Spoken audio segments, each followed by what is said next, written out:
Hello guys, good morning. तो कैसे हैं आप सभी लोग? आशा करता हूँ कि सभी बढ़िया होंगे और सभी की तैयारी बहुत ही बेहतरीन लेवल से चल रही होगी। तो गाइस, जुलाई चालू हो चुका है, तो अब आगे की क्या रणनीति रहनी चाहिए, अब अपन को किस तरीके से मॉक टेस्ट देंगे, किस तरीके से माइनर टेस्ट देंगे। तो आज अपन इस वीडियो के अंदर उन्हीं सब चीज़ों के ऊपर चर्चा करेंगे। मैंने पहले भी एक वीडियो के अंदर बताया था, जब अपने 45 डेज़ ही बच रहे थे किसी भी मतलब अपने पटवारी को एग्ज़ाम को लेकर, ठीक है। तो अभी भी गाइस अब वही टाइम आ चुका है जब अपने पास फिर से अभी से देखा जाए तो अब वही 45 दिन बचे हैं। तो अब 45 दिन के अंदर अपना क्या रूटीन रहना चाहिए, किस तरीके से अपन को पढ़ना चाहिए, किस तरीके से क्या करना चाहिए, मॉक टेस्ट कब देने चाहिए अपन को, और कितने मॉक टेस्ट एक वीक के अंदर देने चाहिए, और अपना स्कोर कितने मतलब अपना कितना स्कोर आना चाहिए। अगर मॉक टेस्ट अपन दे रहे हैं तो मॉक टेस्ट का स्कोर किस तरीके से बढ़ना चाहिए। अगर भाई किसी का मॉक टेस्ट के अंदर स्कोर कम आ रहा है तो उसको क्या करना है, ठीक है, उसको क्या करना है, उसको किस पर फोकस करना है, मतलब कि क्या वीक पोर्शन है, क्या चीज़ें हैं कि जो कौन कौन से फैक्टर है जो इफेक्ट कर रहे हैं मॉक टेस्ट के अंदर अपने मार्क्स को, ठीक है। उन सभी चीज़ों के ऊपर आज अपन इस वीडियो के अंदर बात करेंगे। बाकी करंट अफेयर्स भैया आप कहाँ से स्टार्ट करें और कैसे स्टार्ट करें, क्योंकि आपने पहले तो बुक्स तो बताई थी करंट अफेयर्स को लेकर, लेकिन क्या है कि अब 45 डेज़ ही बचे हैं, तो अब क्या रहने वाला है अपना आगे का प्लान करंट अफेयर्स को लेकर भी, और भी अदर किसी सब्जेक्ट के अंदर आपको दिक्कत है तो वो भी आज अपन डिस्कस करेंगे, ठीक है। मतलब अदर किसी सब्जेक्ट में अगर आपको दिक्कत है तो आप कमेंट सेक्शन में बता देना, अपन अगली वीडियो के अंदर डिस्कस कर लेंगे। लेकिन आज बेसिकली इन्हीं चीज़ों के ऊपर अपना क्या है कि ये वीडियो रहने वाला है। तो सबसे पहले गाइज मैं बात करता हूँ कि अपन को क्या है कि अब अभी से क्या है 45 डेज़ रह चुके हैं। तो मैंने पहले भी कहा था, पहले जस्ट इससे जो वीडियो आया था उसके अंदर मैंने कहा था कि अब अपन को मॉक टेस्ट देना चालू करना ही पड़ेगा, ठीक है। अब भाई जिसका जो सिलेबस हुआ है वो वहीं पर चलने दो, अभी टाइम है, अभी अपने पास 45 डेज़ है। तो अभी अगर कोई सब्जेक्ट रह रहा है या कोई टॉपिक रह रहे हैं और अगर आप अभी पढ़ रहे हो ऑनलाइन कहीं से भी, तो उसको कंटिन्यू रखो। लेकिन भाई अब आप ऐसा मत करो कि यार ये टॉपिक कंप्लीट हो जाए इसके बाद मैं मॉक देना चालू कर दूंगा, क्योंकि इस टॉपिक से सबसे ज़्यादा सवाल आते हैं। तो ऐसा अपन को कुछ भी नहीं सोचना है, ऐसा अपन को नहीं करना है, ऐसा अपन को नहीं करना है। अब अपन को मॉक टेस्ट किसी भी कंडीशन के अंदर चालू करने ही पड़ेंगे भाई। अब मॉक टेस्ट चालू करना ही पड़ेगा हफ्ते के अंदर। अब मतलब 2 दे सकते हो अगर भाई कोई भी है ना, क्योंकि अभी 45 डेज़ अगर आप हफ्ते में 2 दे रहे हो तो सही है। लेकिन भाई अगर कोई ऐसा बच्चा है कि भाई जो अभी भी कोर्स कंप्लीट करने की तरफ भाग रहा है कि यार मैं अभी मतलब अभी जगह ही था या अभी मैंने पढ़ना चालू ही करा था, ठीक है, पहले कुछ इश्यूज़ थे, कुछ भी प्रॉब्लम्स थी, तो मैं अभी कोर्स कर रहा हूँ और अभी मेरा हुआ भी नहीं है और मॉक टेस्ट देता हूँ तो मेरा मोटिवेशन लेवल डाउन जा रहा है कि मार्क्स नहीं आ पा रहे, तो भाई उसको भी कम से कम एक मॉक टेस्ट तो अपन को देना ही पड़ेगा आपको वीक के अंदर, ठीक है। तो एक मॉक टेस्ट तो आप फिक्स कर ही लो। और जिसका सिलेबस हो रखा है, और मेरे हिसाब से यार सबका सिलेबस हो ही चुका है, अब जो भी पढ़ने वाला बच्चा है ना उसने अब तक कम से कम भी नहीं तो 6 से 7 बार सब्जेक्टों को रिवाइज़ कर दिया, ठीक है। तुम वर्ल्ड ज्योग्राफी अटक रखे हो, वर्ल्ड ज्योग्राफी उसने पढ़ भी ली, कितनी पढ़नी है, कहाँ से पढ़नी है, ये मैंने भी बता दिया आपको। वर्ल्ड ज्योग्राफी जितने भी एग्ज़ाम्स में आती है ना अपने एसएससी से मतलब एसएससी वाला जो भी एग्ज़ाम है, कोई सा भी ले लो आप, CGL CHSL MTS ले लो, जेई ले लो, कोई सा भी एग्ज़ाम है वहाँ पे भी वर्ल्ड ज्योग्राफी पूछी जाती है। तो वहाँ पे जो वर्ल्ड ज्योग्राफी पूछी जाएगी वो ही मतलब वर्ल्ड ज्योग्राफी है ही थोड़ी बहुत यार। मैंने बुक बताई थी आप लोगों को, मनोहर पांडे, आप उससे पढ़ सकते हो वर्ल्ड ज्योग्राफी, जो उसके अंदर है ना वहीं से क्वेश्चन आएंगे। आप क्रॉस चेक कर लेना एग्जाम के बाद में कि भैया ने गलत बता दिया कि नहीं, आप खुद देखना एक बार।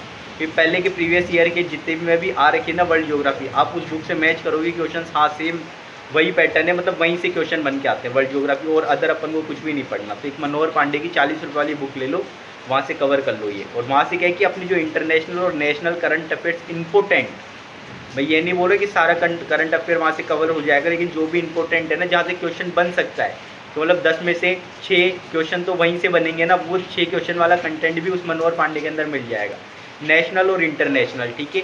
राजस्थान का जो करंट अफेयर उसके लिए आप मूमल एक तो प्रिफर कर सकते हो, और मैं तो बोलता हूँ कि मूमल ये मतलब ये बुक से प्रिफर करो। बाकी एक मदन सर की क्लास मैंने पहले बताई थी, अगर आप डेली रेगुलर वो क्लास ले रहे हो ना, मतलब वहाँ पे जो करंट अफेयर पढ़ा रखे अगर उन क्वेश्चन को आप रट रहे हो ना, तो आपके लिए इनफ है, करंट अफेयर्स का क्वेश्चन आपसे बाहर नहीं जाएगा। बाकी क्या है कि मॉक टेस्ट देना बहुत ज़्यादा ज़रूरी अब ये हो जाता है, क्योंकि जो आपने पढ़ रखा है ना वहाँ पे वो आप अप्लाई कर दोगे। अभी अगर मैं नहीं बोलूँ टेस्ट मत दो या टेस्ट दो, तो पता है क्या होता है, अगर अपन टेस्ट नहीं देंगे तो अपन डायरेक्ट वहीं पे जाके क्वेश्चन सॉल्व करेंगे। अब वहाँ पे क्या है कि एक अलग ही स्ट्रेस रहता है अपने ऊपर, ठीक है, अलग ही अपन को प्रेशर रहता है कि यार क्वेश्चन गलत नहीं हो जाए। तो एक क्वेश्चन को क्या है कि अपन 4 बार चेक करेंगे भाई, रीजनिंग के या मैथ के को भी। अब आप ऐसे सोच रहे होंगे यार भैया कोई भी चेक नहीं करता, भाई जो चेक नहीं करता ना फिर गलत जाने के चांस रहते हैं। तो मतलब अब मैं ये मतलब अब आप ये सोच रहे हो कि भैया ये बोल रहे हो कि मैं 4 बार क्वेश्चन को चेक करूँ एक बार करने के बाद, मैं ये भी नहीं बोल रहा कि आप 4 बार चेक करो।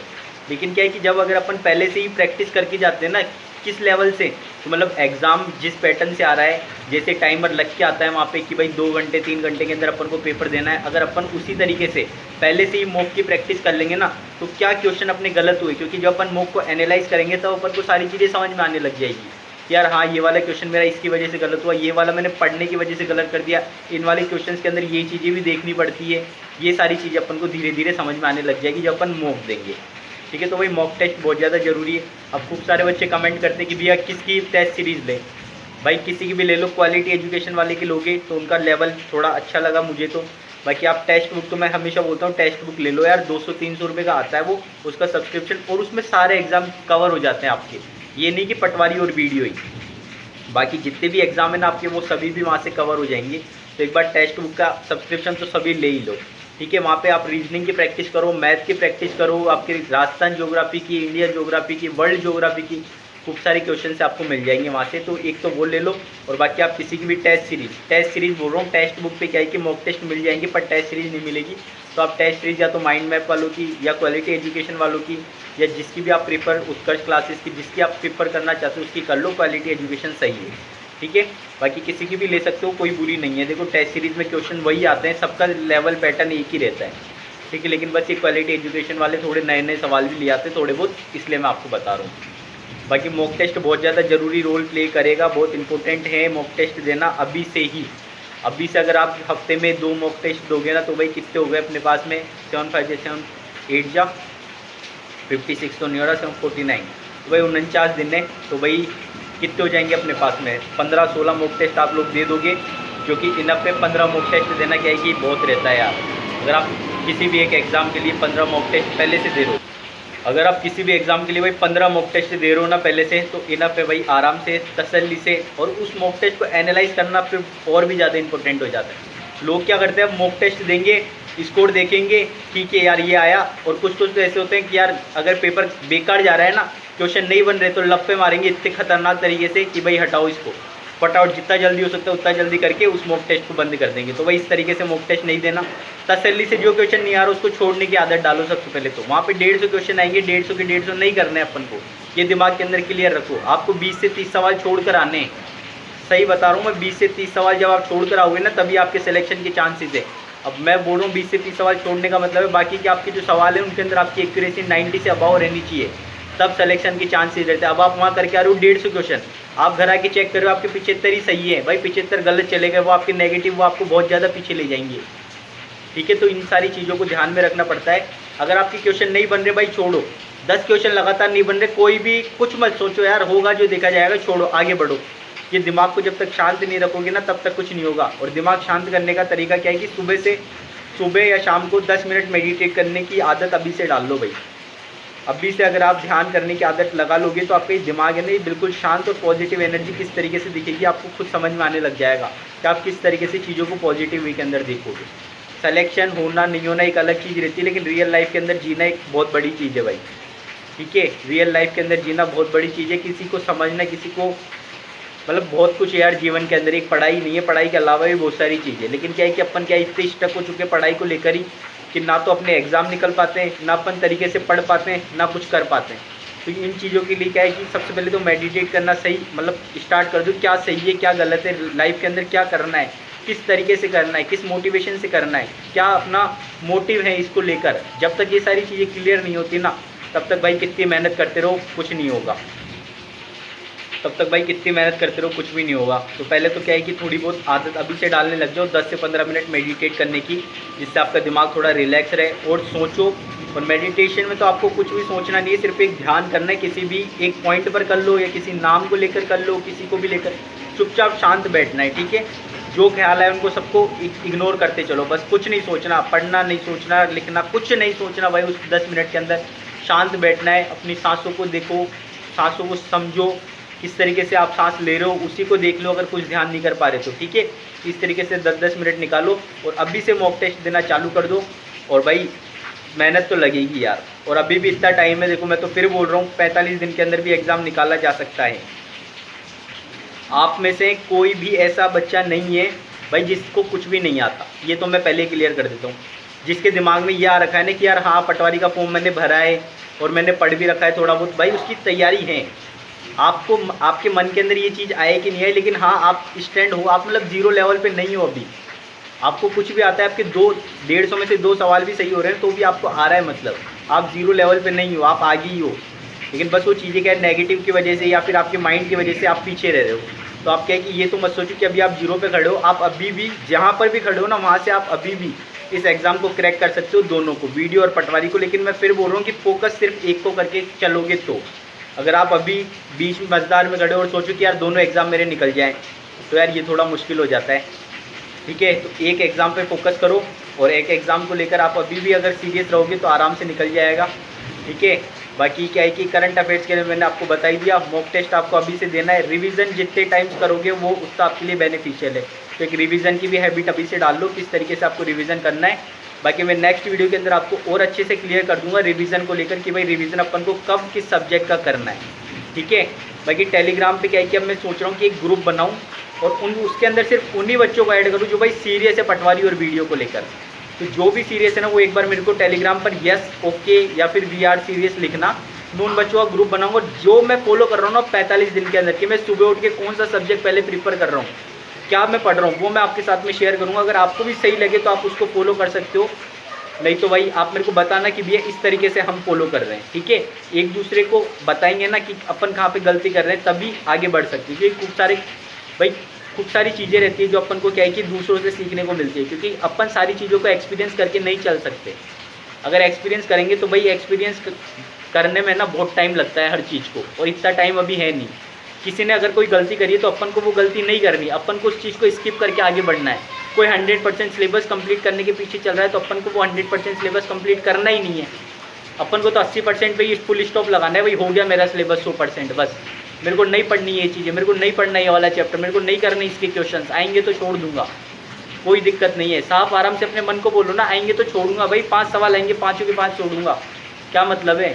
इतना यार नहीं आ रहा कोई टॉपिक तो छोड़ दो, बाकी टॉपिक पे फोकस करो। अगर भाई कोई किसी को मैथ आती है, किसी को रीजनिंग आती है, तो भी 90 सवाल है पटवारी के अंदर, तो 90 मार्क्स है, मतलब देखो हिंदी इंग्लिश भी कर जाएगा, 50 नंबर की तो हिंदी इंग्लिश ही हो गई। 90 और 50 140, 3 सब्जेक्ट है। कंप्यूटर कर लो, सबसे आसान 30 नंबर का, कितने हो गए 140 170।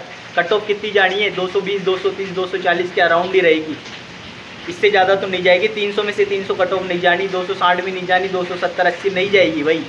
आप फिर अभी एग्जाम के पैटर्न को देखते हुए बोल रहा हूँ मैं, नहीं जाएगी इतनी, जो जाएगी। अब इंडिया जीके वाले पोर्शन को पढ़ना है, मनोहर पांडे ले लो, सिंपल है भाई, क्वेश्चन वहीं से बनेंगे, नहीं है ज़्यादा, कुछ भी नहीं पढ़ना, सिर्फ वो 128 पेज की पढ़ो, बढ़िया, बस रिलैक्स रहो। अगर क्वेश्चन आएगा तो कर लूँगा। बाकी राजस्थान जीके इतनी बढ़िया बुक से सब कुछ घोट के पी जाओ, सारी राजस्थान जीके, वहाँ वो भी तो है ना इंपॉर्टेंट अपने लिए, वहाँ से क्वेश्चन करो, बस ख़त्म कहानी। अब इसमें क्या है कि यार क्या पढ़ूँ, कहाँ से पढ़ूँ, अभी भी अगर यही चीज़ें सोच रहे हो और अभी भी मेहनत नहीं कर रहे हो, अभी भी मॉक नहीं लगा रहे हो, तो भाई फिर एग्ज़ाम भी निकल जाएगा एक दिन और अपन ऐसे ही मिलेंगे, तो फिर क्या मतलब है। इसलिए भाई अभी से मेहनत करो और टेलीग्राम पे एक बार मेरे को बताना, ठीक है। और वो एक PDF वाला बताया था मैंने, बूस्टर PDF, उसके अंदर आपको PYQ दी है, तो अपन टेलीग्राम पे जुड़ेंगे तब मैं आपको डेली बताऊंगा कि भाई आज ये वाली PDF के इतने सवाल करने हैं, मैं भी करूंगा, आप लोग भी करना। फिर अगले दिन बताऊंगा इस PDF का आज के इतने सवाल करने। तो भाई 29 रुपये आपके लिए ज़्यादा नहीं है, 29 रुपीज़ में अपन चिप्स कोल्ड ड्रिंक खा के फेंक देते हैं, ठीक है। तो 29 रुपये ज़्यादा नहीं है भाई, उसके अंदर क्या है कि जो कंटेंट है उसके लिए मैं आपसे ये 29 रुपीज़ ले रहा हूँ। तो अगर आपको ये ज़्यादा लग रहे हैं तो यार इतने ज़्यादा भी नहीं है, 29 रुपीज़ बहुत ही मिनिमम अमाउंट रखा है मैंने बाकी लोगों से। तो बाकी आप कहीं पे टेस्ट सीरीज ले रहे हो या कुछ भी ले रहे हो, उन सबसे कंपैरिजन में आपको रीजनिंग और कहीं पे देखने की भी ज़रूरत नहीं है। पूरे RSMSSB बोर्ड के और RPS के जो भी सवाल है ना, वो सभी PDF में मैं आपको अवेलेबल करवा रहा हूँ ओनली 29 रुपीज़ के अंदर। अपने पटवारी के तो सारे टॉपिक कवर हो रहे हैं उसके अंदर। तो भाई एक वो PDF ले लो और उसको किस तरीके से सॉल्व करना है, कैसे कैसे करेंगे, वो भी मैं आपको बताऊँगा डेली, ठीक है। ये नहीं कि PDF देके फ्री हो गया, डेली मैं आपको बोलूँगा कि आज इस टॉपिक के यहाँ क्वेश्चन नंबर 1 से लेके क्वेश्चन नंबर 60 करने हैं और फिर आपको सॉल्यूशन प्रोवाइड करवाऊंगा, फिर अगले दिन बताऊंगा। ऐसे करके 45 डेज़ का मैं अपना पूरा टारगेट और पूरा प्लान आप लोगों के साथ में शेयर करूंगा। तो चैनल पे नहीं हो तो चैनल को भी सब्सक्राइब कर लो और टेलीग्राम चैनल पे ज्वाइन हो जाओ, और वहाँ पे आप मेरे को कमेंट करके बताओ, मैं आपको स्कैनर भेज दूंगा आपके अकाउंट पे। पर्सनल मैसेज करना मेरे को, मैं स्कैनर पर्सनल मैसेज पे भेजूँगा और PDF भी वहीं पर आपको मिलेगी, ठीक है। बाकी गाइस मौसम बढ़िया हो रहा है, जयपुर के अंदर तो बढ़िया बारिश हो रही है, अभी भी बारिश हो रही है। मैं सीढ़ियों पे बैठा हूँ इसलिए आप लोगों के साथ में थोड़ी आवाज़ भी आ रही होगी, ठीक है। तो बारिश के मज़े लो, नहाओ, क्योंकि अब तो पहली बारिश तो है नहीं, तो एसिड रेन का जो डर है वो निकाल दो और अब बारिश में जिसको नहाना है आराम से नहाओ, क्योंकि अब वायरल भी होने का डर नहीं है, क्योंकि बारिश आ चुकी है, मौसम चेंज हो चुका है। वायरल कब होता है, क्योंकि फर्स्ट बारिश रहती है और जब मौसम क्या है ज़रा सा चेंज होता है ये शुरुआत में। तो भाई अभी जिसको बारिश में नहाना है आराम से नहाओ, कोई बीमार होने की टेंशन मत रखो, अभी नहीं होगी।